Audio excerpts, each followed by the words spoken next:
Muito boa tarde a todos. Declaro aberta esta sessão de julgamento do Tribunal Pleno do TRE do Rio Grande do Sul e saúdo os eminentes colegas, desembargador Armínio da Rosa, desembargador Silvio Moraes, desembargador Gerson Fischmann, desembargador Thompson Flores, desembargador Amadeu Butelli e desembargador Oyama de Moraes. Saúdo também o doutor Fábio Venzon, ilustre procurador eleitoral. Saúdo o doutor Rogério Vargas, secretário da sessão, em nome de quem saúdo todos os servidores do Tribunal Regional Eleitoral. E uma saudação muito especial aos advogados que hoje participarão dessa sessão em defesa de seus constituintes, doutor João Lúcio da Costa e doutor Sérgio Pires. E uma saudação também especial à nossa assistência. O primeiro julgamento da tarde, colegas, é o recurso 060 25 27 52 de Porto Alegre, relatoria do eminente desembargador Gerson Fischmann, recurso interposto pelo Partido dos Trabalhadores em processo de prestação de contas. Consulto o doutor João Lúcio da Costa, que se inscreveu para fazer sustentação pelo requerente, pelo Partido dos Trabalhadores, se dispensa a leitura do relatório, doutor João Lúcio. Com certeza, doutor Vilarinho. Só uma pequena retificação, me parece que se trata de apreciação das contas. Sim. Exatamente. Então, vamos confirmar aqui. Sim, apresentação de contas do Diretório Regional do PT. Então, o senhor está com a palavra pelo tempo regimental, doutor João Lúcio. Muito obrigado pela atenção. Boa tarde, doutor Vilarinho, digno presidente dessa casa, eminentes desembargadores, senhor representante do Ministério Público Eleitoral, servidores, servidoras, colegas e público que nos assiste. O presente caso trata-se das contas do Diretório Regional do Partido dos Trabalhadores referente às eleições de 2018. No caso, em relatório preliminar, foram apontados realizadas posteriormente diligências que resultaram no saneamento dos itens 1, 2, 6, 7 do apontado. Inicialmente, sublinho a inexistência de óbice quanto ao apontamento realizado ao item 5, já havíamos nos manifestado nesse sentido, e o apontamento realizado ao item 3.27.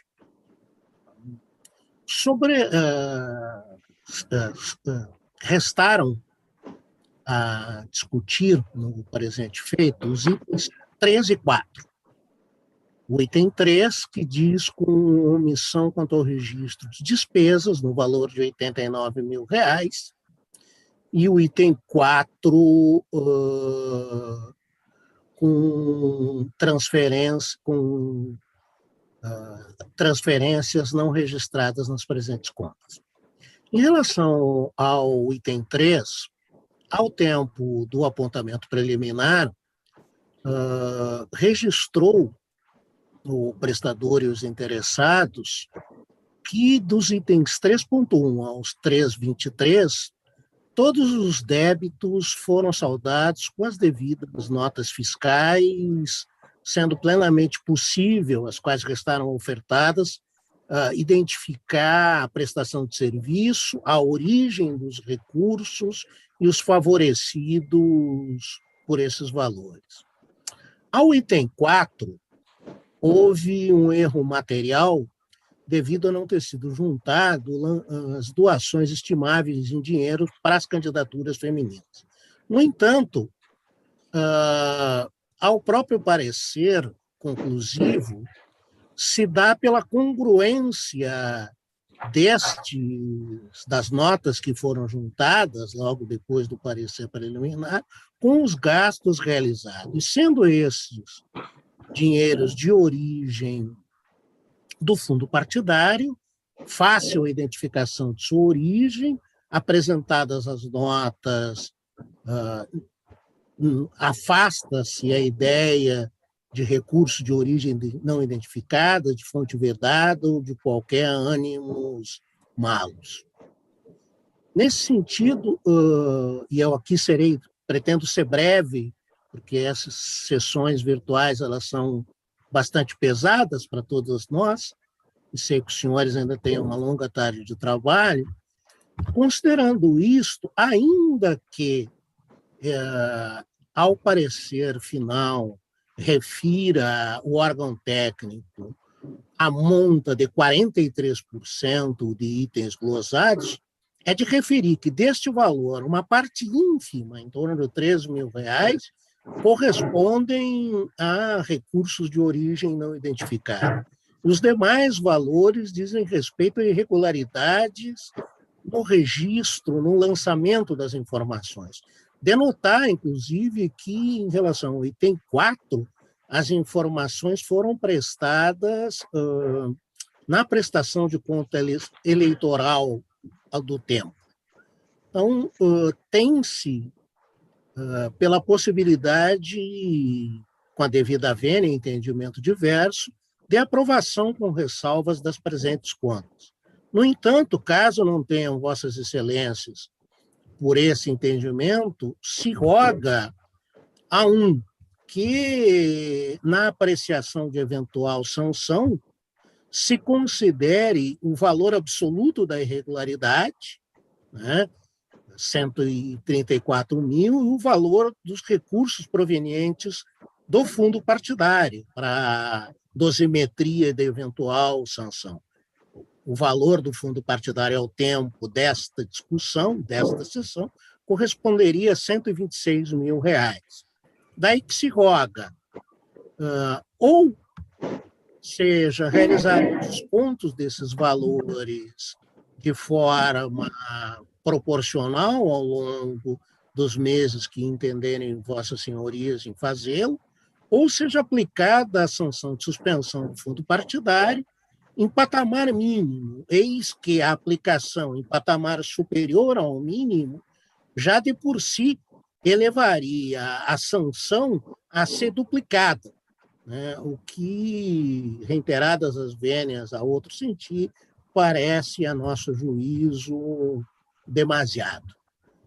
Brevemente, seria essa manifestação, agradecendo a atenção de vossas senhorias a este causídico. Muito bem. Com a palavra, o eminente doutor Fábio Venzon, pelo Ministério Público Eleitoral. Excelentíssimo senhor presidente, desembargador-presidente do Egrégio Tribunal Regional Eleitoral, excelentíssimos desembargadores integrantes da Corte, doutor Rogério Vargas, que secretaria sessão, em nome de quem saúdo todos os servidores, saudação especial ao doutor Lúcio Costa, que se encontra na tribuna, uma saudação especial à nossa audiência. Nesse caso, são prestações de contas do Diretório Estadual do Partido dos Trabalhadores relacionadas às eleições de 2018. Então, como foi referido, as irregularidades estariam em omissão na prestação de contas de gastos com o fundo partidário e omissão também de doações de bem estimável aos candidatos, que não teriam constado da prestação de contas, além de recursos de origem não identificada no valor de R$ 3.453. Como se sabe, a prestação de contas ela tem um caráter muito formal, assim, no sentido de que a Justiça Eleitoral ela se satisfaz com documentos que são apresentados. Não, por exemplo, um gasto com fundo partidário, ou mesmo com FEF, enfim, ele pode ser comprovado com um contrato de prestação de serviço assinado por um fornecedor, um cabo eleitoral, por exemplo, coordenador de campanha, ele assina, não há nem firma reconhecida, né, nem só exige nem a firma reconhecida, e esse contrato e o recibo assinado por essa pessoa é tido como comprovação, né? Então, não é chamada essa pessoa, não existe uma instrução lá na prestação de contas para se aferir, por exemplo, é juntada uma nota fiscal, é suficiente a nota fiscal daquela gráfica, por exemplo. Não se vai verificar se a gráfica existe, isso e aquilo. É bastante formal, baseada nos documentos juntados. Por isso, até pelo volume de prestações de contas que a Corte recebe, né, não tem como ela fazer uma instrução, ouvir as pessoas que assinaram, para ver se realmente aquelas pessoas receberam aquele recurso ou não, né? Nem por amostragem é feito. Então, se faz importante a fiscalização feita pela sociedade. E essa fiscalização feita pela sociedade se dá tanto na prestação de contas parcial, né, quanto na final, mas pelo próprio Divulgacand, porque as prestações de contas dos partidos, quando eles fazem corretamente, eles colocam os dados corretamente da prestação de contas, elas são inseridas no sistema e ficam disponíveis para toda a sociedade através do Divulgacand de Contas, né? Então, eventualmente, a fiscalização de outros partidos, ou mesmo dos cidadãos, dos eleitores, pode trazer à tona fatos que, nessa análise formal que é feita, não surgem, né? Então, é importante, é o que dá uma transparência para a prestação de contas maior, muito maior, exatamente o fato dela estar na internet, acessível a qualquer pessoa, a fiscalização da sociedade. E, nesse caso, esse é o grande problema, no caso dessa prestação de contas. À medida em que o partido gastou recursos com fundo partidário, e esses recursos não constaram na prestação de contas, depois, não constaram no Divulgacand, não foram divulgados à sociedade, né? Eles depois foram esclarecidos aqui na prestação de contas, né, que houve esse gasto, enfim. Mas, assim, não houve essa divulgação para a sociedade, porque não constou do Divulgacand, não foi inicialmente inserido no sistema. Isso envolvendo, então, esse recurso de R$75 mil, referente a R$75.830 do fundo partidário, né? R$44 mil são da 578 da conta fundo partidário mulher e R$31.231 da conta normal do fundo partidário. Então, teria que ter sido declarado essas despesas. Não tinham sido declaradas, somente foram esclarecidas posteriormente. Em relação também à questão, então, das doações de bens estimáveis, aconteceu a mesma coisa, se deu da mesma forma. Inclusive, não foi feita a retificadora, né? Até isso é mencionado pela unidade técnica. Ao não ser feita a retificadora, mais uma vez, os dados não são disponibilizados para toda a sociedade. E aqui, nesse caso aqui, das receitas de bens estimáveis, o valor depois, mais para frente, agora no parecer aqui, nesse momento eu não vi, mas mais para frente acho que eu faço a totalização, dá mais do que aquele valor anterior, porque aquele valor era só recurso fundo partidário, mais esse. Em relação aos recursos de origem identificada, o valor é pequeno, realmente, são R$1.600 que não transitaram na conta de doações para campanha, então, dinheiro que não transitou na conta, então é considerado recurso de origem identificado. 1.820 diz respeito a um pagamento de uma nota fiscal que o partido não encontrou, essa nota fiscal, enfim, não sabe o valor, não sabe com que recurso foi pago, então, é um recurso de origem não identificada, e R$33 é a ausência de informação do doador originário. Então, o recurso de origem não identificada é esse valor de R$3.000 e alguma coisa. Então, concluindo, nós chegamos à seguinte quantia, ao final. Uma quantia, somando todos esses valores, se chega a uma quantia que representa 42,3% das receitas declaradas, né? Considerando, então, os recursos não declarados do fundo partidário, das doações estimadas de dinheiro, mais o recurso de origem não identificada. Aí se alcança a representatividade de 42,3% das receitas declaradas, razão pela qual nós estamos opinando pela desaprovação das contas. Em se tratando de contas de eleição, nós temos o artigo 25 da lei das eleições, ele menciona que, em havendo desaprovação, e aqui é interessante, a própria lei menciona, né, desaprovação ou desaprovação parcial, menciona desaprovação parcial, que é até uma discussão que foi trazida na sessão passada, né, que eu trouxe na sessão passada sobre desaprovação parcial, a possibilidade, e a própria lei aqui, o artigo 25, fala, no caso de desaprovação parcial das contas, deverá haver suspensão, e a lei das eleições, diferente da lei dos partidos políticos, ela não restringe para fundo, para receita de fonte vedada ao recurso de origem não identificada, como é o caso da lei dos partidos políticos, as contas de exercício. Lá, somente nessas situações que há a sanção de suspensão de cotas do fundo partidário. No tocante às contas de eleição, o artigo 25, ele não faz essa restrição, ele não restringe. Ele diz, verificadas irregularidades que ensejem a desaprovação, aí se aplica proporcionalmente a suspensão de cotas do fundo partidário. Então, utilizando essa proporção, considerando que as irregularidades importam 42,3% das receitas declaradas, nós estamos aqui opinando então, pela desaprovação das contas, recolhimento da quantia de R$ 3.453 ao Tesouro, que é o recurso de origem não identificada, e suspensão por 5 meses dos repasses do fundo partidário. É o parecer. Muito bem. Com a palavra, o eminente relator, desembargador Gerson Fischmann. Senhor presidente, em sua pessoa, saúdo todos os demais integrantes da Corte, colegas aqui presentes. Uma saudação ao Dr. Fábio Wenzon, digno representante do Ministério Público Eleitoral, Dr. Rogério Vargas, que secretaria a sessão, em nome de quem saúdo todos os servidores da casa. Uma saudação especial ao Dr. Lúcio Costa, que fez uso da tribuna, e ao Dr. Sérgio Pires, que também aqui se faz presente, acompanhando a sessão.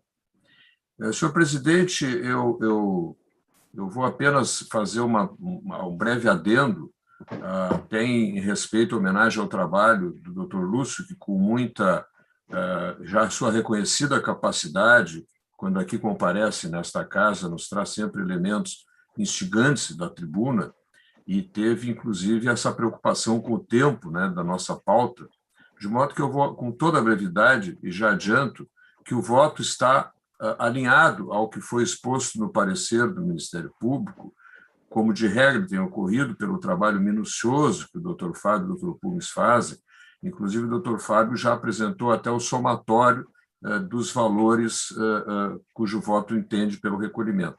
Mas, em atenção ao que foi sustentado pelo Dr. Lúcio, eu gostaria apenas de trazer uma distinção que me parece importante, embora a sua sustentação seja extremamente respeitosa. Na verdade, originalmente, não haviam sido declarados valores na casa de 91.353, era um valor total. E, por força da unidade técnica do tribunal, num segundo momento, houve a sanação com, efetivamente, a apresentação daquilo que foram essas despesas de valores expressivos, que não tinham sido declaradas. A questão é que nós temos que fazer uma distinção, entre o recolhimento ao Tesouro, que decorre da RONI, da chamada origem não identificada, que está restrito àqueles R$ 3.453, que foram as verbas que, ao final, acabaram não sendo identificadas na sua origem. Mas esse recolhimento, esse entendimento pacífico do TSE, não é uma sanção. Ele é apenas um recolhimento como decorrência da inexistência de identificação da origem. O sancionamento, que aí está enquadrado, sim, em função da violação que foi praticada, lamentavelmente, né, é o Diretório Regional do Partido dos Trabalhadores, né, ao artigo 50, parágrafo 6º da Resolução 23.553/17, porque as irregularidades, embora identificado num segundo momento a origem daqueles recursos, que eram expressivos, era um percentual muito grande em relação ao total arrecadado, lá dos 91 mil. Então, essa irregularidade ela permaneceu como irregularidade. Adicionado a essa irregularidade, a questão também porque, como disse o Ministério Público, para isso existe o divulgacande. E também, além disso, a omissão do lançamento de defesas estimadas em dinheiro e o somatório dessas irregularidades. Então, estou separando o que é irregularidade na prestação do que é recurso de origem não identificada. O recurso de origem não identificada está restrito aos 3 mil, que é o que vai ser recolhido. Agora, as irregularidades, o percentual é somatório das irregularidades, que não guardam relação direta com a expressão econômica, e sim com a irregularidade. E essas irregularidades atingem um percentual de praticamente 43% da receita declarada. De modo que, e não há aqui, a meu juízo, nenhuma duplicidade, porque na medida em que o recolhimento não é pena, a pena se restringe à suspensão das cotas. E os 5 meses, que está no parecer e está no voto de suspensão, é um critério absolutamente proporcional, levando em conta o percentual de irregularidades e o período total, que vai de 1 a 12 meses, para efeito desse sancionamento. Então, faço questão de trazer esses esclarecimentos ao doutor Lúcio e aos que nos assistem à corte, em reforço ao que está colocado no voto, encaminhando, então, no sentido já antecipado, que os colegas já tiveram acesso, e logo estará publicado, de desaprovação das contas, com determinação do recolhimento de 3.453 e suspensão do recebimento das cotas por 5 meses nesse critério proporcional. É como encaminho o voto, senhor presidente. Muito bem.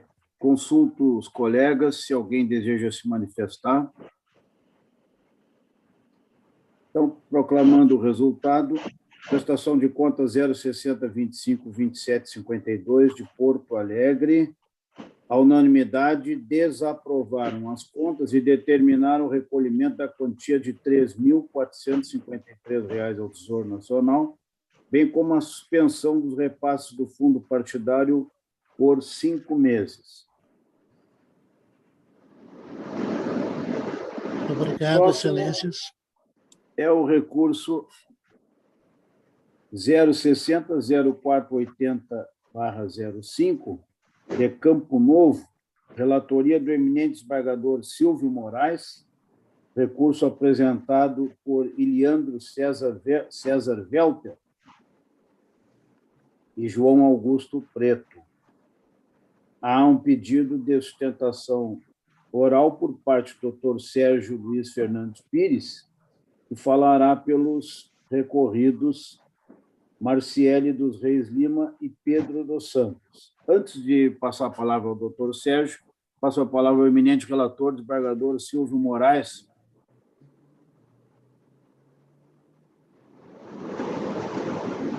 Eminente presidente, renovando as saudações já feitas a todos, minha saudação ao doutor Sérgio Pires, que ocupa a tribuna, ao nosso procurador regional eleitoral, ao doutor Lúcio Costa, que parece que também continua conosco, ao doutor Rogério, a quem saúdo todos os funcionários da casa e a todos aqueles que nos assistem. Em verdade, presidente, nós temos aqui recorrentes e recorridos, são 2 recursos, daí a pertinência, efetivamente, da sustentação oral a ser promovida pelo doutor Sérgio Pires.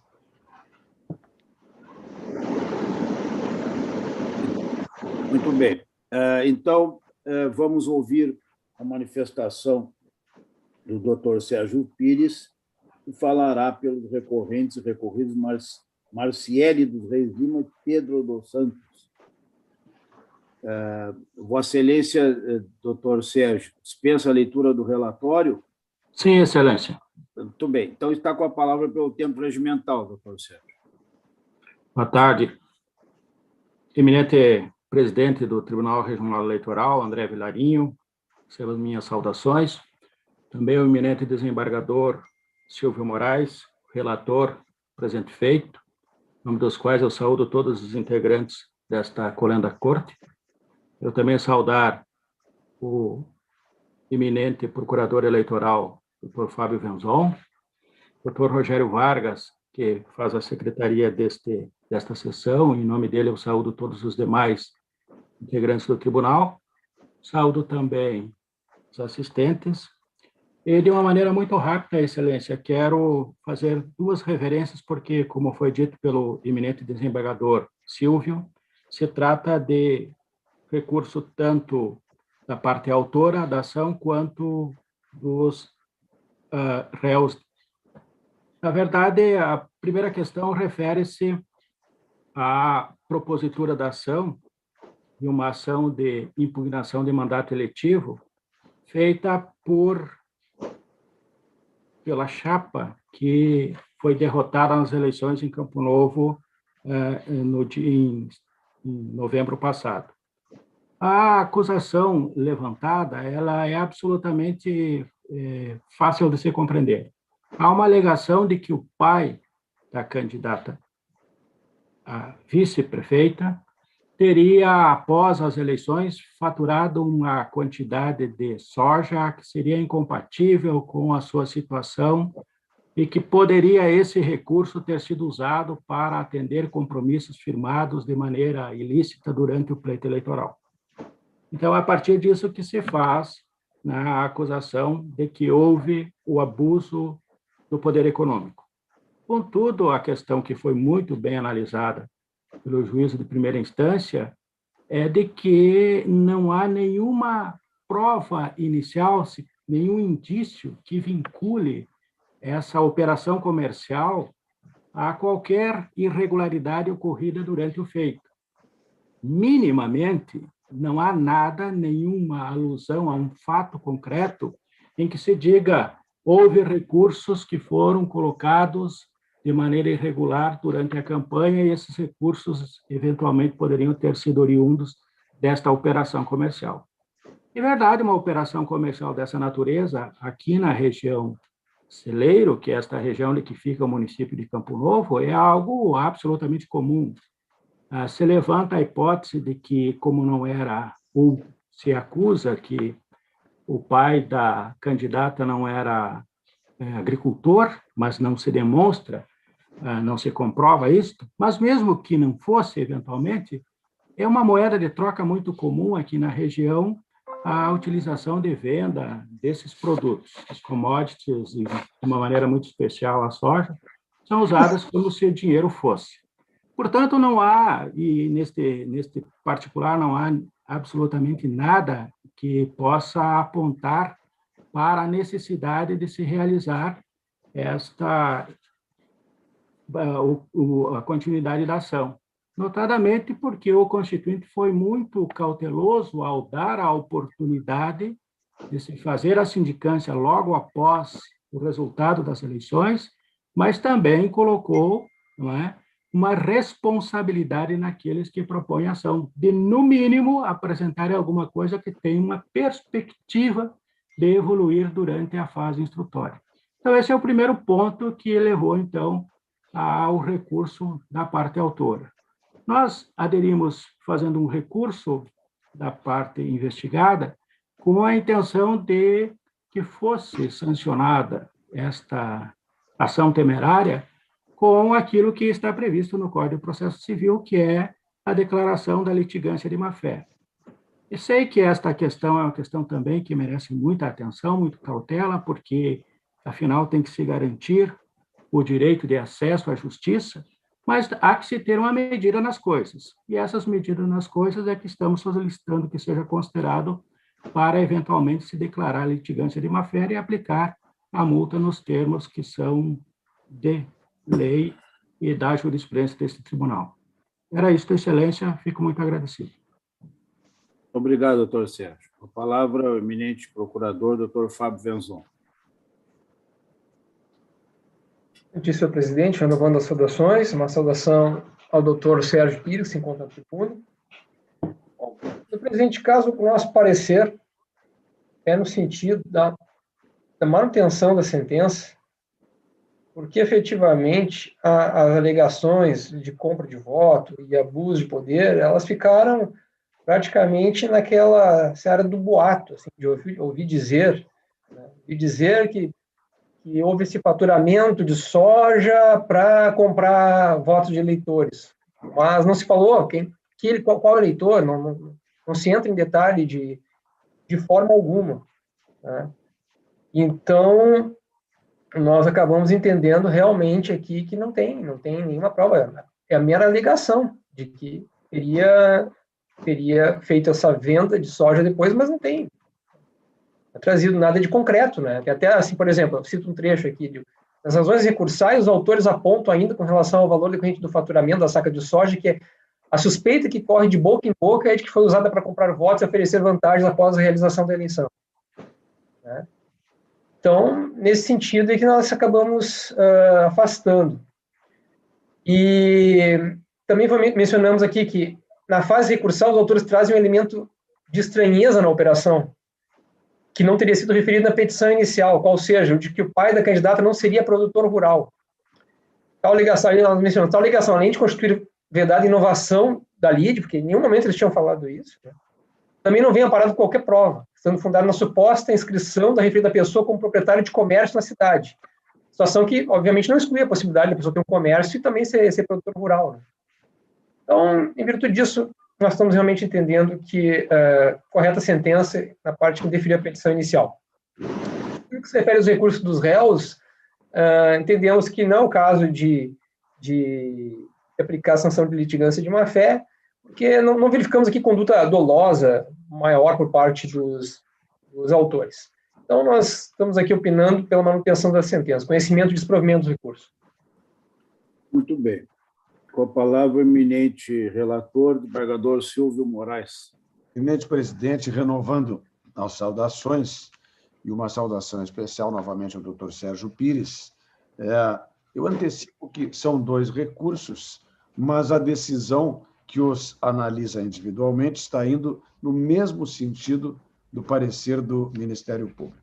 Em homenagem ao doutor Sérgio, justamente pelo trabalho desenvolvido, com as pertinentes razões por ele aduzidas, de fato, os recorrentes recorridos, mas, na verdade, Valdir dos Reis, que teria vendido a soja e aportado um recurso, supostamente, segundo alegado, para quitar dívidas de campanha, é o pai da vice-prefeita que foi eleita no município. Mas, na verdade, em que pese os fatos, não há nenhuma prova que dê subsídio, que dê fundamentação às alegações. Eu transcrevo parte do parecer do Ministério Público, eu, inclusive, transcrevo grande parte da sentença. O juiz foi extremamente zeloso na sua percepção, inclusive, me permitam só enfatizar que ele observou os demonstrativos das faturas, examinou particularmente as contas prestadas e, inclusive, faz uma distinção acerca das datas dos últimos pagamentos efetuados pelos candidatos durante a campanha e a prestação de contas, para constatar, e eu transcrevo no voto, que esta venda do soja e a obtenção do valor foi posterior realmente a todos esses fatos.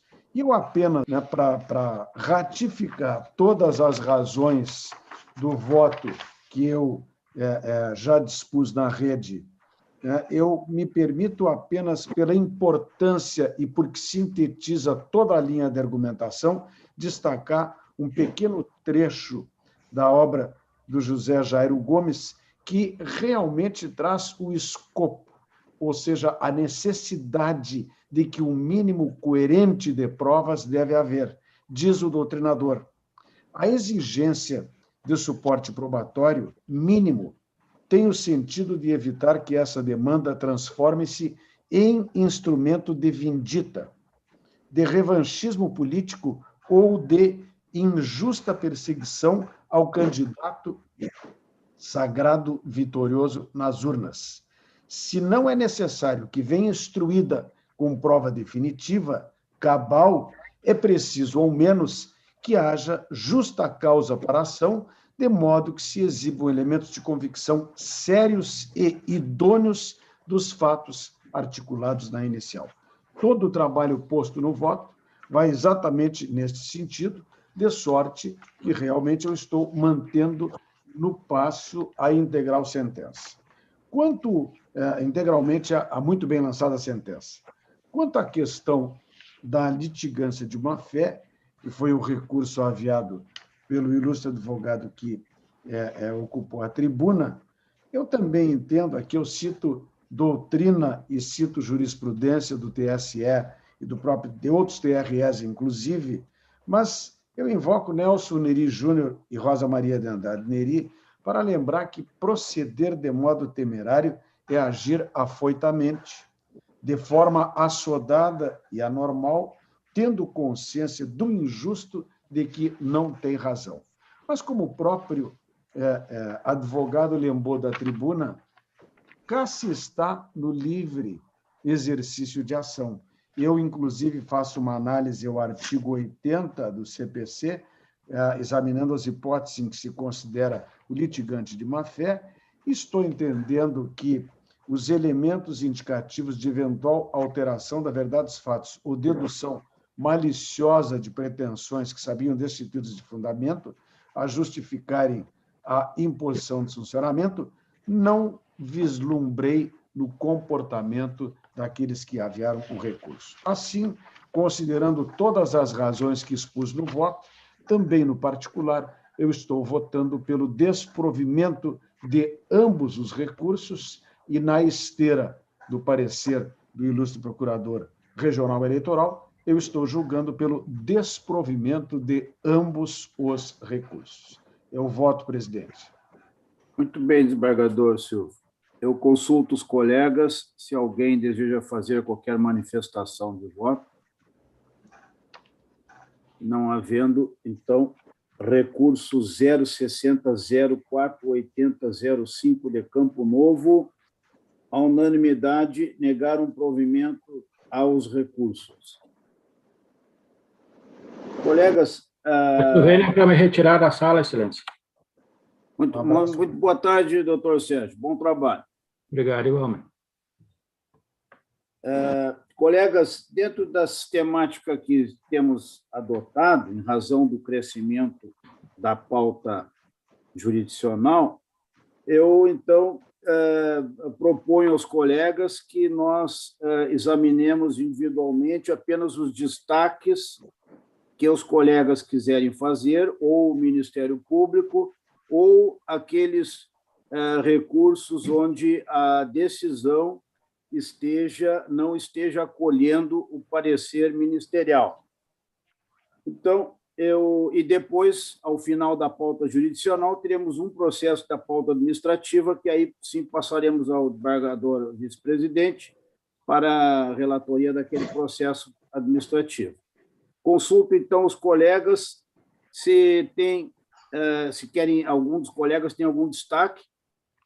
Senhor presidente, o primeiro da minha relatoria tem uma divergência pequena, mas conhecida, a respeito com a Procuradoria sobre a suspensão dos repasses, né? Certo.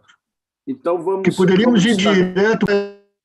Sim, vamos destacar esse, só vamos anotar os demais destaques. Desembargador Amadeu, pois não?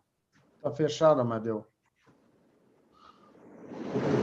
Os dois de minha relatoria, o 12º e o 13º da pauta, têm divergência... 12 e 13.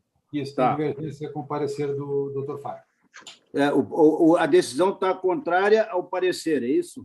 Não contrária, mas... Sim. Parte, sim. Tá, vamos examinar.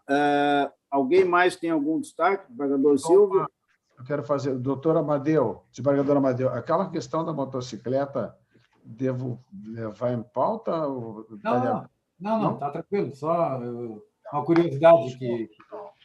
Eu só quero fazer depois, presidente, apenas uma breve referência. Estou votando com o desembargador Thompson, mas nós temos hoje uma questão que é daqueles julgamentos que nós havíamos previstos, que teríamos vários deles, que é aqueles candidatos que receberam auxílio e se converteram em doadores. Então, eventualmente, talvez esse processo fosse interessante. Qual é o número, desembargador Silva?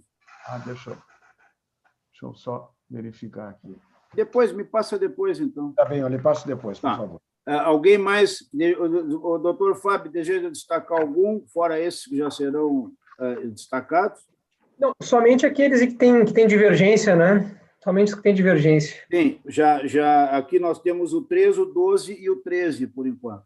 E o desembargador Silva vai agora trazer mais uma, mas parece que não é com o Ministério Público. Mas, então, por hora, vamos examinando esses, e se os colegas tiverem mais algum outro, incluímos para o exame individual. E após o exame individual, então, iremos proclamar os resultados dos que são unânimes, junto na mesma linha do parecer ministerial, e, por fim, examinaremos o processo administrativo de relatoria do desembargador Armínio da Rosa. Bem, então, o próximo é o 3 da pauta, prestação de contas 060-02-5466.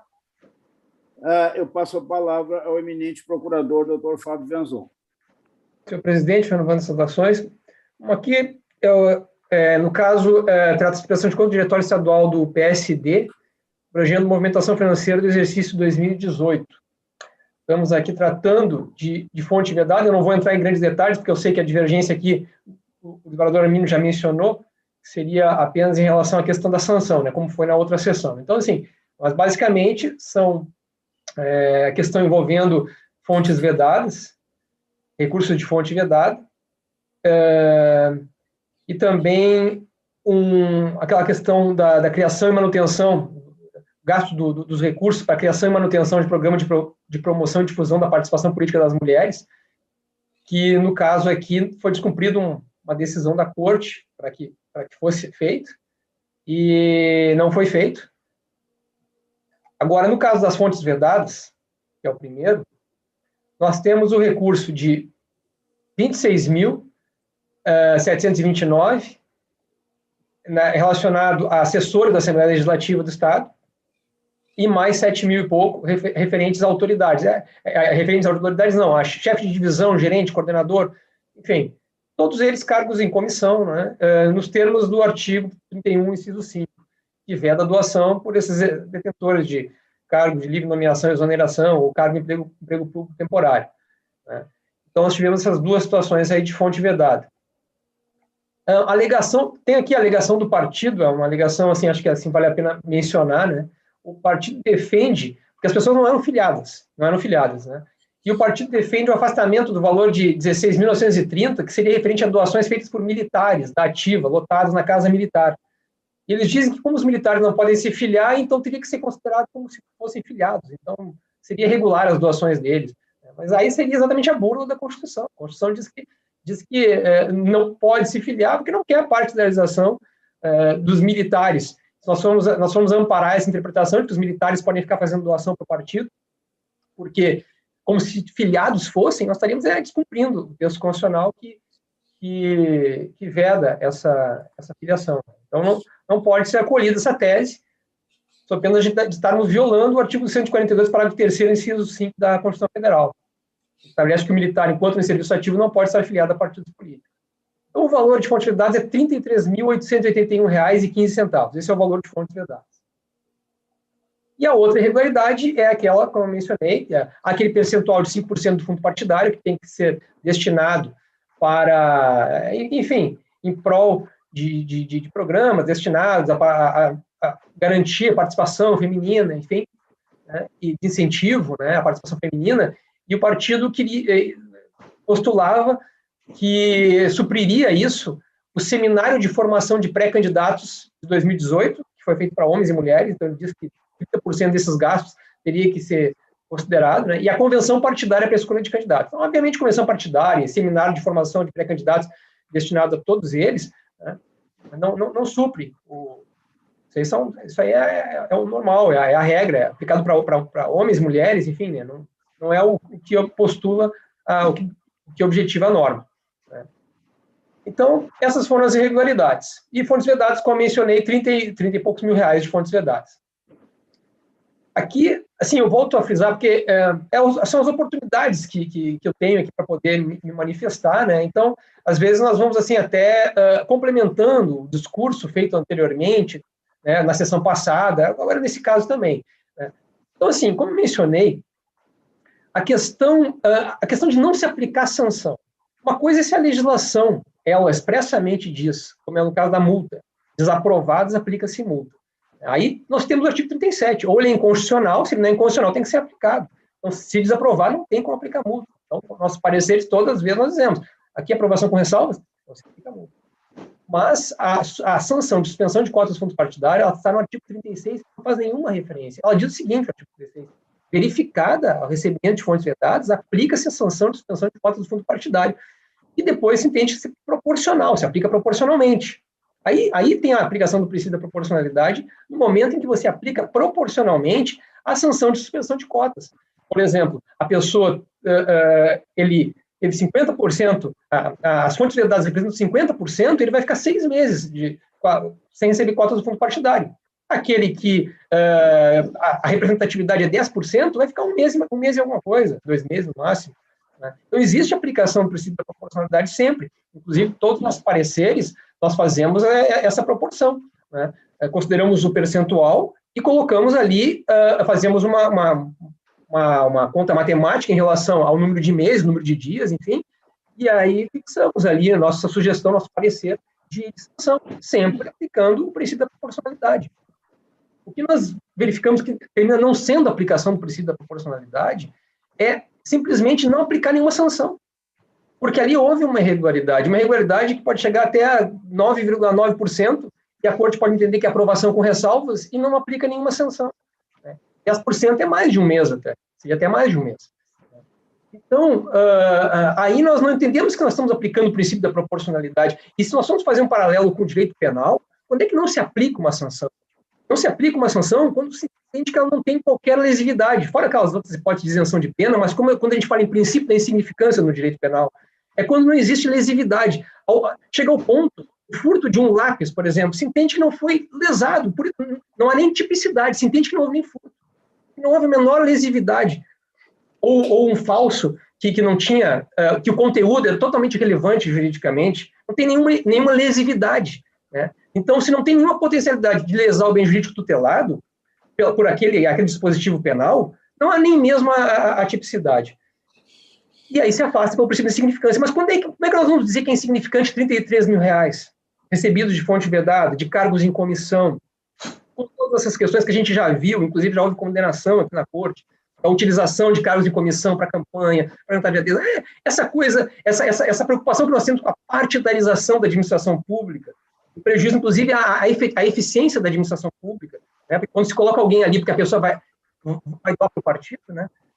Não necessariamente porque aquela pessoa é competente, é prestar um bom serviço para o cidadão. Né? Então, como é que nós vamos dizer que é insignificante R$30 mil? Né? Então, pode-se dizer, não, mas aquilo representa 2% do que o partido recebeu. Muito bem, mas então vai se aplicar uma sanção proporcional a esses 2%, mas se aplica uma sanção, não se deixa de aplicar a sanção. E aí, é como eu menciono, há dois caminhos, eu diria duas técnicas. Uma delas é simplesmente dizer, não, estou aprovando com ressalvas, mas aplico a sanção. Por quê? Porque afasto a multa, que estou aprovando com ressalvas, afasto a multa, mas aplica a sanção porque o 36 não impede. Ou se faz uma desaprovação parcial. E é interessante que até agora, estudando aqui para a sessão de hoje, acabei me atentando, né, que até nós temos, claro, é para as eleições, para as contas de eleição, mas a gente vê que aquilo que o Supremo chegou e já decidiu, em alguns casos, usou essa técnica de desaprovação parcial, né, nós vemos até um dispositivo legal, o próprio dispositivo legal, o artigo 25 da lei das eleições, eu sei que não se aplica, mas se aplicaria por analogia, que fosse, nós estamos falando de prestação de contas, né, mas ele diz o seguinte, a sanção de suspensão do repasse de novas cotas do fundo partidário por desaprovação total ou parcial da prestação de contas. Então, se houvesse um apego quanto à questão da tem que haver desaprovação, a gente pode dizer até que esse apego pode ter tem até um fundo de razão em virtude das decisões do TSE, né? Se poderia até se pensar numa desaprovação parcial e aplicar a sanção. Mas, volto a frisar, o artigo 36 não exige desaprovação. Ele não exige, basta que se aplique a sanção. Então, como não vejo aqui nenhuma insignificância, né? E a Corte, inclusive, já em outros casos, ela entendeu o seguinte, o percentual poderia ser 50%, 60%, a gente já teve caso aqui, mas o valor era tão insignificante que naquele caso não se aplicou nenhuma sanção. Por quê? Apesar do percentual, o valor em si era importante. Então, o valor era R$500, um diretório estadual, não aplicou a sanção, ainda que tenha dado 40% das receitas recebidas. O valor em si era insignificante. E aqui o valor é bastante significativo, são R$30 mil. E a sanção não é rigorosa, é um mês. Né? Quando falar em um mês, aplicar a sanção de um mês, né? Que é o mínimo, né? O mínimo que a lei prevê ali é um mês, que a gente pode pegar o parágrafo 3º do artigo 37, por analogia, ele fala no mínimo um mês, máximo 12 meses. Então, o mínimo seria um mês. Um mês, são 11 meses recebendo o fundo partidário, um mês sem receber. Né? Então, também não está aqui aplicando nenhuma sanção rigorosa. Né? Então, em virtude disso, e como eu vejo que a não aplicação é mais uma construção jurisprudencial do que uma previsão legal, né? Então é algo que pode ser mudado. É algo que pode ser mudado e com aquele efeito preventivo de prevenção geral, de prevenção especial que nós sabemos que as sanções possuem. Né? Esse objetivo das sanções. Então, com isso, no presente caso, nós estamos aqui opinando. Nós até opinamos aqui no nosso parecer, nós até opinamos pela aprovação das contas com ressalvas e afastando a multa, porque o percentual era de 2%. E no final, então, sendo o seguinte, a aprovação das contas com ressalvas, determinação do recolhimento de R$ 33.881,15 ao Tesouro Nacional, correspondente aos recursos recebidos de fonte vedada, aplicação da sanção de suspensão dos repasses das cotas do fundo partidário pelo período de um mês. E a incidência do acréscimo de 12,5% sobre 32.625 para a criação e manutenção de programas de promoção e difusão da participação política das mulheres, nos termos do artigo 44, inciso 5 e parágrafo 1º da lei da lei dos partidos políticos. É o parecer. Muito bem. Desembargador Armínio da Rosa. Senhor presidente, endossando todas as saudações já feitas, o voto é na esteira do parecer ministerial, tirante aquela divergência já consolidada nessa corte e no TSE. Em suma, são duas irregularidades. A primeira diz com fontes vedadas, em que o partido admite, são 30 e poucos mil, o voto minudecia. 30 e poucos mil, mas ele apenas se insurgiu, tinham contribuições, doações de servidores militares, servidores da Casa Militar, e que por não poder se filiar a partido político, por vedação condicional, como se fossem filiados. Então, aqui, eu definiria essa fonte como qualificadíssimo argumento do recorrente. Não é possível receber valores como se fossem filiados daqueles que a Constituição proíbe que se filiem. Bom, e a segunda verba questionada, essa diz na utilização, na aplicação daqueles 5% nas campanhas femininas, em que se procura justificar ou argumentar com despesas relativas a eventos gerais, convenção partidária, e que teria que fazer uma divisão para parte dos valores gastos nesses eventos gerais, atribuir à participação feminina. Evidentemente que essa partilha não tem nenhum estofo legal, nem se pode admitir. E nessa segunda hipótese incide também a sanção do artigo 44, aquela multa de 2,5%. Bem, então o voto considerado total da irregularidade de 2,2% é pela aprovação com ressalva.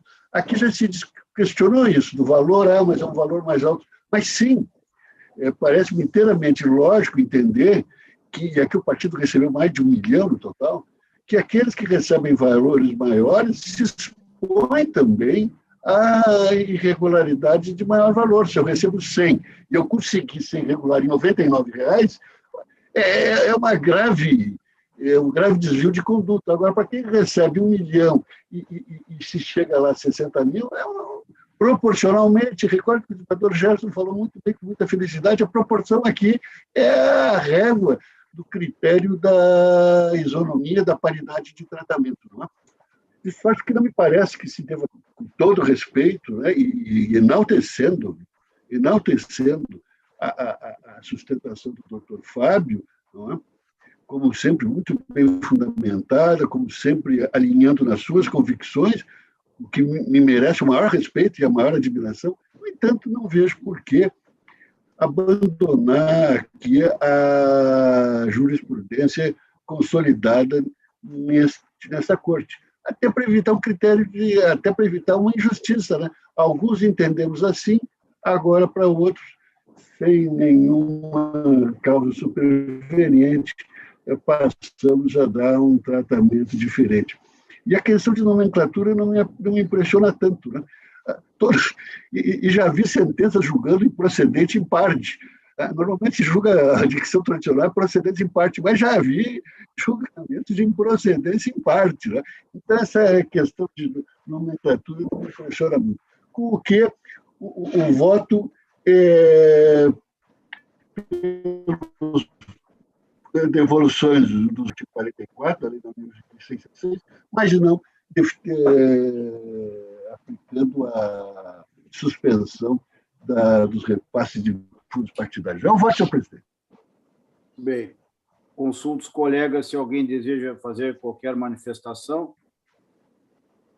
Então, proclamando o resultado, 060-025466 de Porto Alegre, a unanimidade, aprovaram as contas com ressalvas, determinando o recolhimento de R$ 33.881,15 ao Tesouro Nacional e a transferência de R$ 36.703,12 para a conta bancária do fundo partidário destinado à criação e manutenção do programa de promoção e difusão de participação política das mulheres na esfera estadual, sendo vedada sua aplicação para finalidade diversa, devendo a quantia ser investida dentro do exercício financeiro subsequente ao do trânsito em julgado desta decisão, além do percentual previsto para o próprio exercício em que for cumprida a determinação, segundo o parágrafo 5º do artigo 44 da Lei 90/96. O próximo destaque, colegas, é o número 9 da pauta. Presidente? Pois não. O próximo aqui, eu gostaria só de fazer uma complementação no parecer, e aí é um segundo aqui, na verdade. Tá, é o número 06.053. O número 4? Eu não tenho essa numeração, o 06.053. É o 060-0053-89? Isso, exatamente, isso. Esse? É. Tá. Isso. Então, esse se trata aqui desse recurso. Deixa eu só ver que trancou meu computador aqui, só um minutinho. Perfeito. É o quarto da pauta, 060-0053-89, de Caxias do Sul, relatoria do eminente desembargador Armindo da Rosa. Então, o senhor está com a palavra, doutor Fábio Venzon. Eu estou só complementando o parecer, como, na verdade, já transcorreu o período eleitoral e era um pedido. O juiz extinguiu o processo por incompetência, né? Entendeu que não era propaganda eleitoral. Mas, na verdade, como o pedido aqui era para remoção de propaganda negativa, a ausência superveniente do interesse recursal. Então, estou complementando o parecer agora para opinar pelo não conhecimento, pela ausência superveniente do interesse recursal. Perfeitamente. Desembargador Armínio, você deseja fazer qualquer acréscimo? É um voto, senhor presidente, aceitando, não, né, até para que possamos mesmo, para julgar prejudicado, e julgando prejudicado o recurso. Perfeito. Os demais colegas, alguém deseja se manifestar? Então, recurso 060-0053-89 de Caxias, a unanimidade, preliminarmente reconheceram a competência da Justiça Eleitoral para processar e julgar o feito e, no mérito, julgaram prejudicado o recurso. Então, vamos agora ao próximo destaque, que é o nono da pauta, número 060-045622, de Ibiraiaras. Recurso, relatoria do eminente desembargador Thompson Flores. E eu passo, então, a palavra ao eminente procurador, doutor Fábio Venzon. Senhor presidente, renovando as saudações. Neste caso, prestação de contas de campanha do candidato a vereador Douglas Farina, pelo Partido Trabalhista Brasileiro, no município de Ibiaras, referente às eleições municipais de 2020.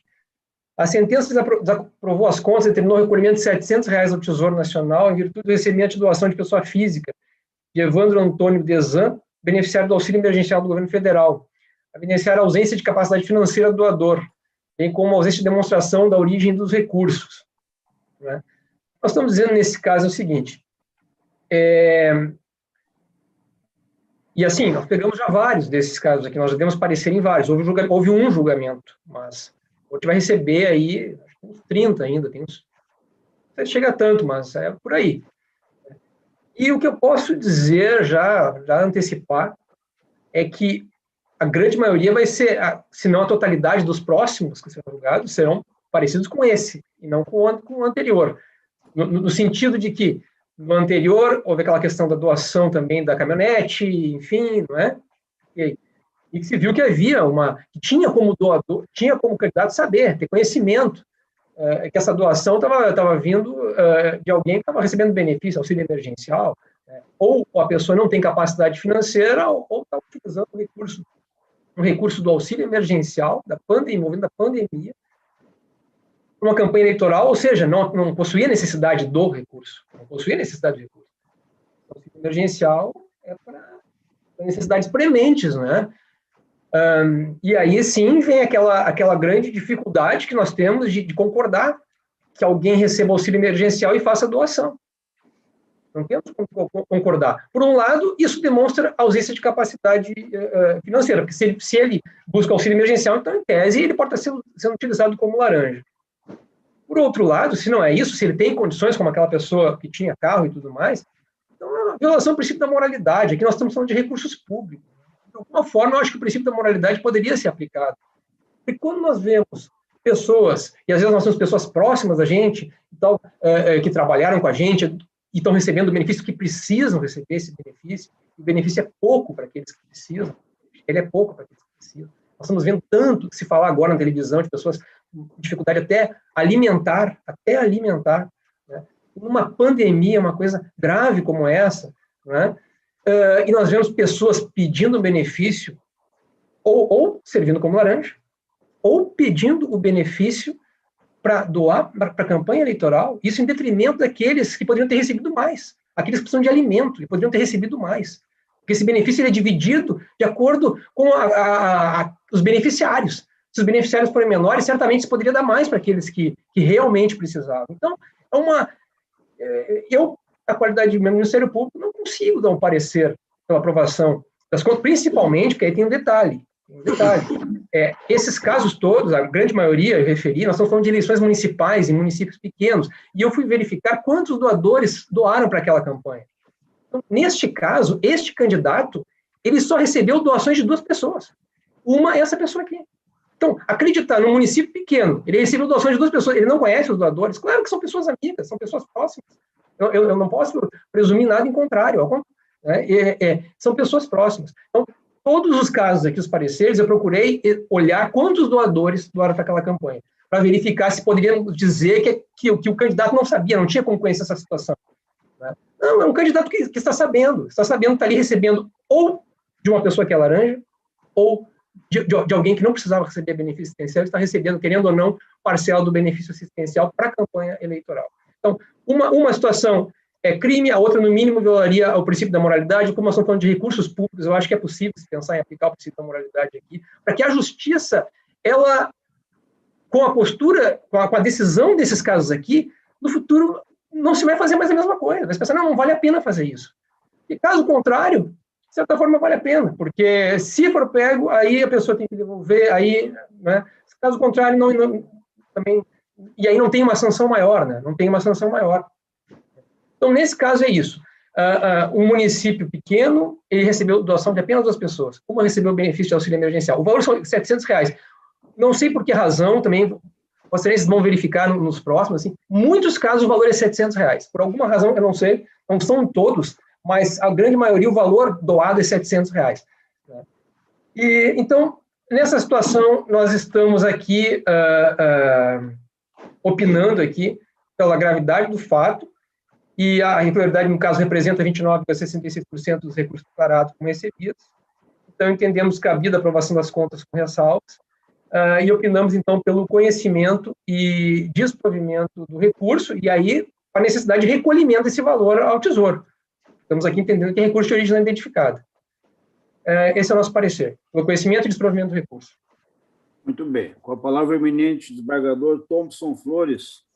Senhor presidente, eu reitero também todos os cumprimentos já feitos. Eu confesso que o meu voto, a minuta, realmente era no sentido de dar provimento, afastando, digamos assim, porque não estava comprovado o caráter ilícito. Porém, o nobre procurador regional trouxe um dado que eu quero examinar melhor. Sua Excelência diz que apenas dois doadores dessa campanha, casualmente beneficiários do sistema, eu não estou botando em dúvida o que Vossa Excelência disse, mas se realmente eu conferir isso, eu vou inverter o meu voto. Que realmente aí o procurador deu um dado muito significativo. Esse valor de R$700 está se repetindo aí em várias outras circunstâncias. De modo que, então, eu peço escusas aos colegas, agradeço novamente o apontamento do eminente Procurador Regional Eleitoral, eu já tenho a sustentação do parecer, então eu peço apenas para nós suspendermos o prosseguimento desse julgamento, mas que eu vou examinar essa questão e a conferir tudo isso, repito, não estou botando em dúvida absolutamente, mas é obrigação minha realmente conferir, eu vou inverter a conclusão do voto. Senhor presidente, então, diga. Só deixar claro que são dois doadores. Um é essa pessoa que recebeu auxílio emergencial, o outro eu não sei. Mas o que eu disse é que são só dois doadores. Então, o candidato conhece esses doadores, é nesse sentido. Perfeito. Eu concordo com o Vassilessi. Vou dar uma examinada com isso e, conforme for, vou alterar a conclusão. Senhor presidente, peço escusas e realmente, então, trarei outra oportunidade. Mas foi muito esclarecedora essa questão. Absolutamente, desembargador Thompson. Mas eu consulto os colegas se alguém deseja votar agora ou se aguardarão o voto do relator. Não, só revela, se você me permite, só revela a grandeza do desembargador Thompson, como no outro julgamento também a mesma grandeza do desembargador Silvio. Perfeito. Ótimo. O desembargador Silvio queria se manifestar? Eu agradeço a manifestação do desembargador Armínio. Eu só realmente havia pedido uma participação nesse feito. Eu realmente endosso também as palavras do desembargador Armínio. A grandeza do desembargador Thompson é que havia um julgamento anterior da minha lavra, que foi aquele pedido de vista do desembargador Armínio, e eu até estava acompanhando o desembargador Thompson nesse julgamento, que evidentemente agora saiu de pauta, porque naquele caso anterior, a percepção e a experiência do desembargador Armínio, depois que pediu vistas e eu pedi a devolução do processo, ele me concedeu, eu constatei realmente, todos talvez tenham ainda na memória, que lá havia praticamente uma relação entre a doadora e o doador, estabelecendo, na verdade, um conluio e um conhecimento total dos fatos, de sorte que realmente lá ficou comprovado e reunidas todas as circunstâncias fáticas e jurídicas para que não se aprovasse. Aqui, ao contrário, mas agora com o reexame do desembargador Thompson, certamente deveremos ter uma outra diretriz. Mas, enfim, a minha preocupação era mostrar que, nestas situações, não estaria sendo ferida a coerência dos julgamentos do tribunal e que acho que, nestas hipóteses, nós teremos que nos atilar e examinarmos caso a caso a partir das circunstâncias contidas nos autos. Esta era a minha preocupação com relação à coerência das decisões do tribunal, presidente. Muito obrigado. Sim, eu recordo que está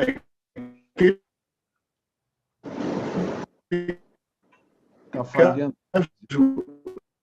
Não foi possível entender, desembargador Armínio. Está trancando a sua internet. Não sei se foi só para mim ou... Os demais entenderam, desembargador Armínio, ou é eu que estou trancando aqui? Não entenderam, né? Mas é uma manifestação secundária, presidente. Viu? Agora melhor. Tá bom. Muito obrigado. Fale de novo. Congelou a imagem do desembargador Armínio? Sim, o desembargador Silva, inclusive, flagrou a identidade e endereço. Sim. Não estamos conseguindo entender bem. Ficamos privados da sua manifestação, desembargador Armínio. Acho que voltou agora. O desembargador Silva, com aqueles olhos de lince, inclusive flagrou identidade de endereço, né? Identidade de endereço. Só isso já dizia tudo, né? Perfeito. Alguém mais deseja se manifestar? Então, proclamando o resultado, 060-04-56-22 de Ibiraiaras.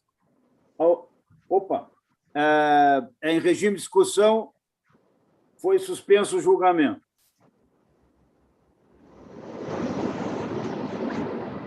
Próximo destaque, colegas, é o processo 12 da pauta, número 060-02-6805, de Quaraí, relatoria do eminente desembargador Amadeu Butelli. Com a palavra, o eminente procurador, doutor Vabo Venzon. Pois não, desembargador Amadeu.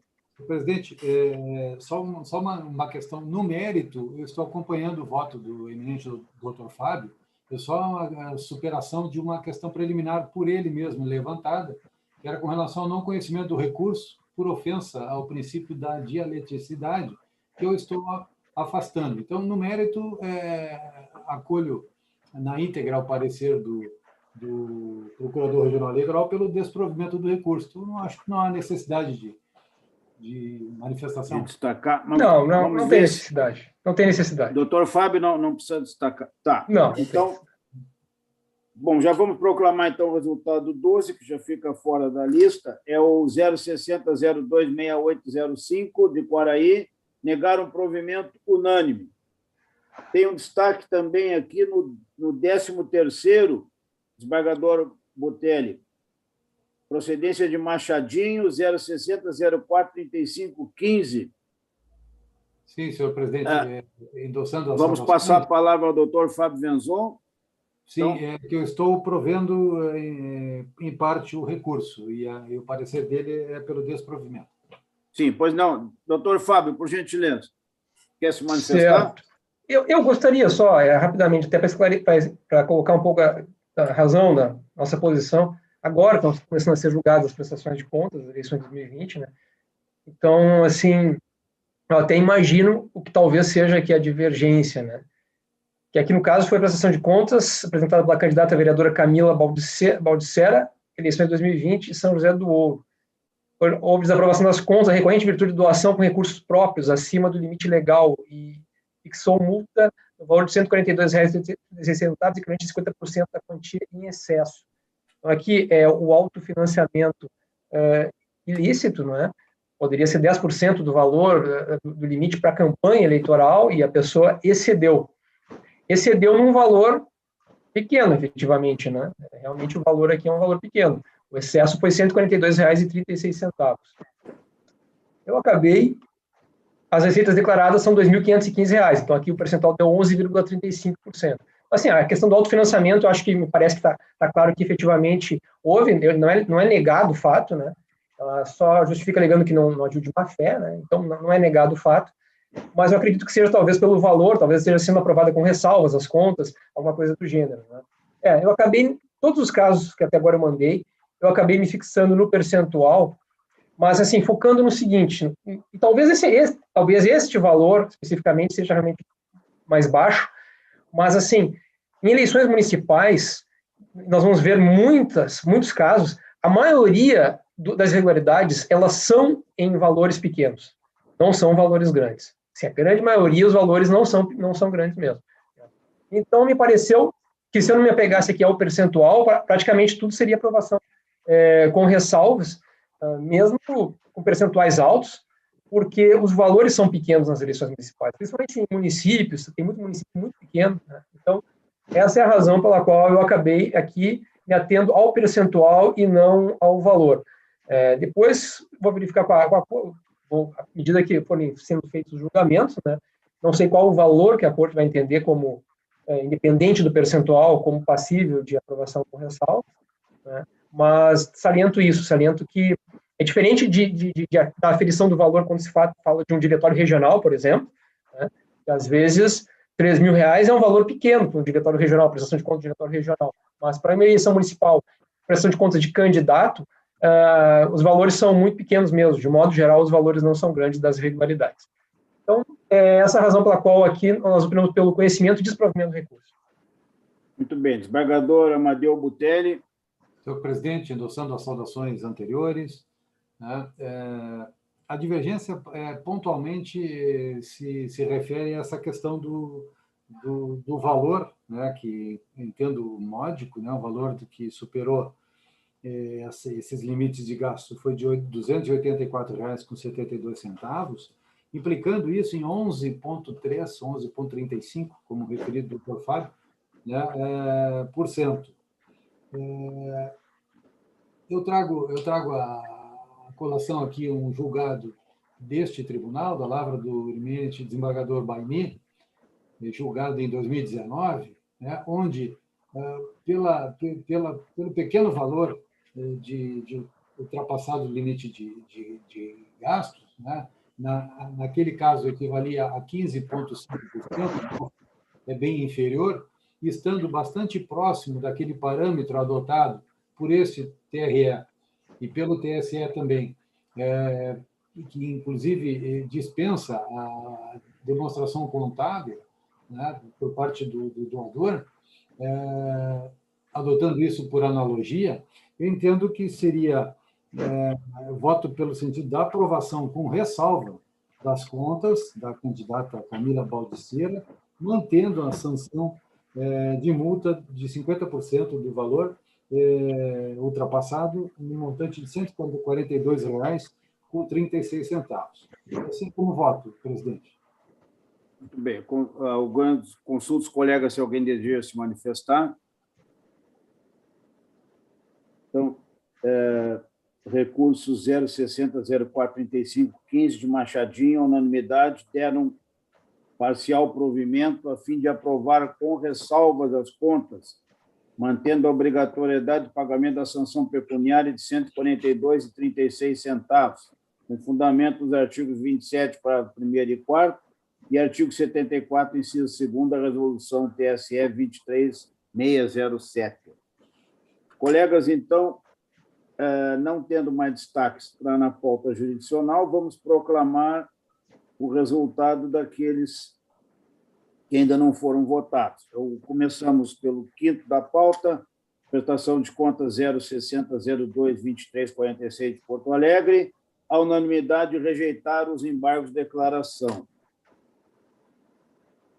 Sexto, 060 34 65 47 Porto Alegre, a unanimidade negar um provimento agravo interno.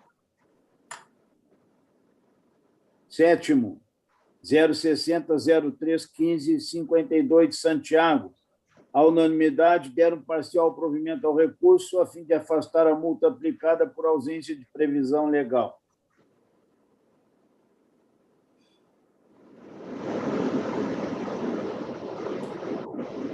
Oito da pauta, 060 05 25 80 de TAPS, a unanimidade deram provimento ao recurso a fim de anular a sentença e determinar o retorno dos autos à origem para processamento da ação. 9 já foi. 10. 060 05 53 37 de Ajuricaba, negaram provimento unânime. 11º, TAPS. A unanimidade deram provimento a fim de julgar improcedente a representação. 12 e o 13 já foram. O próximo é o 14º. 060 09 78 46 de Cruzeiro do Sul. A unanimidade julgaram prejudicado o apelo quanto à análise da regularidade da propaganda e negaram provimento ao recurso em relação ao pedido de não encaminhamento de cópias à autoridade policial. E, por fim, o 15º da pauta, 060 04 79 45 de Pelotas, a unanimidade julgaram prejudicado o recurso. Vencida a pauta jurisdicional, temos um processo administrativo, número 3418562020621815, relatoria do eminente desembargador Armínio da Rosa, quem eu passo a palavra.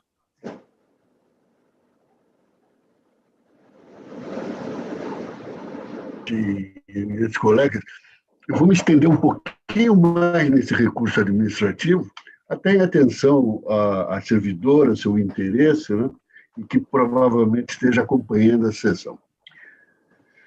A servidora Ana Paula Eberli Soares, ou Eberli Soares, ocupante do cargo de analista judiciário, esse é um dado importante, cargo de analista judiciário, interpõe recurso administrativo contra a decisão da desembargadora Marilene Bolzanini, então presidente do TRE, que deferiu o pedido de remoção para cargo acrescento de técnico judiciário na 17ª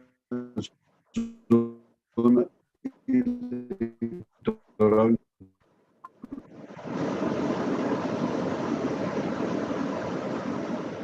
Desembargador Armínio. Os fundamentos do primeiro, foi.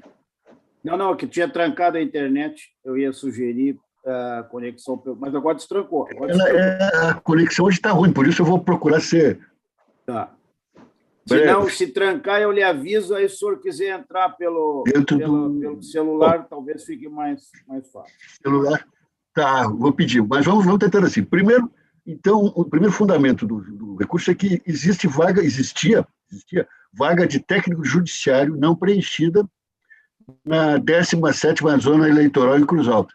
Já adiantei antes, destaquei, a recorrente é analista, e a vaga seria de técnico judiciário.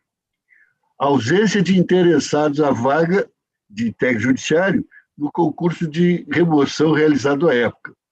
Anterior oferta de vaga de analista judiciário na zona eleitoral de Três Passos a servidores ocupantes de cargo de técnico judiciário em concurso de remoção. E, por fim, possui família e residência fixa em Cruz Alta, né? Enfrentando dificuldades de deslocamento diário da zona onde está lotada, Panambi, em relação a onde reside Cruz Alta.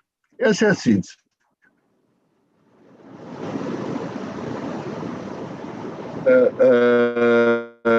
Houve pedido de reconsideração indeferido por Vossa Excelência. Lugar, a dificuldade que se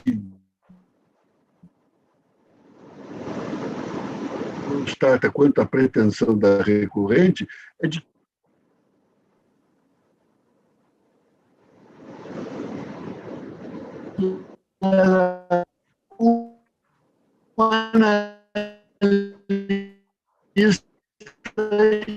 e um técnico. Trancou de novo, e reporta a normatização. Desembargador Armínio. Então, quebra-se, melhorou agora? Agora sim, ele está um pouco prejudicado, tem interrompido bastante. Não sei se seria o caso de entrar pelo celular. É que no celular eu tenho meu projeto de foto, presidente. Aí as duas... Tá bem, vamos tentar. Tá bem. Estamos lhe ouvindo aí. Primeiro, a inconformidade com a orientação TSE e TRE de a lotação de um analista e um técnico. Segundo, o episódio a que se remete a recorrente, o caso de Três Passos, foi uma situação excepcional, destacada no boletim, né? E aí no interesse da administração, que sempre se ressalva, e é o caso. Né? Depois essa vaga já foi provida. Posteriormente, mas já foi provida e teríamos que retirar o técnico judiciário que lá se encontra. Então, sintetizando, o voto é mais extenso, eu estou negando provimento. É o voto, presidente. Muito bem. Os colegas todos receberam um projeto de voto que está na rede e eu consulto, então, se algum dos colegas deseja se manifestar. Não havendo, então, recurso administrativo 341-856-2020-62-18-115, à unanimidade, negar um provimento.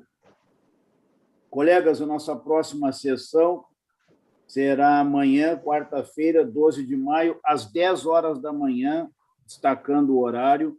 Excepcionalmente, realizaremos a sessão 10 horas da manhã.